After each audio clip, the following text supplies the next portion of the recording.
Viewer discretion advised. This video may contain strong language or distressing content. This upload is intended for educational and documentary purposes under applicable public records law and fair use guidelines. On September 4th, 2025, deputies from the Lake County Sheriff's Office responded to a report of an alligator on the front porch of a home in Lake County, Florida. When deputies arrived, they found the alligator resting near the front door of the residence. The reptile appeared calm but alert.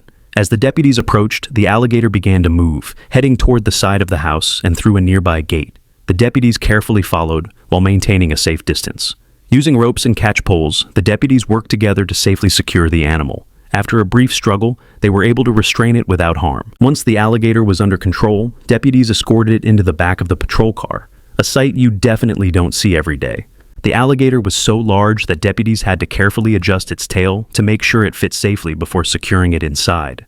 The reptile seemed surprisingly calm, almost as if it were enjoying a quick ride with the sheriff's finest. Wedged comfortably across the back seat, its tail took up more space than most arrestees. It even appeared to glance out the window, a true only in Florida moment before deputies headed off to release it. Once they arrived at the release location, it took 2 deputies to carefully escort the alligator out of the back seat. The deputies then carefully removed the duct tape and rope and sent the alligator on its way. No injuries were reported, and the incident ended safely. The Lake County Sheriff's Office later called it another Florida classic, a reminder that unexpected wildlife encounters are just part of life in the Sunshine State.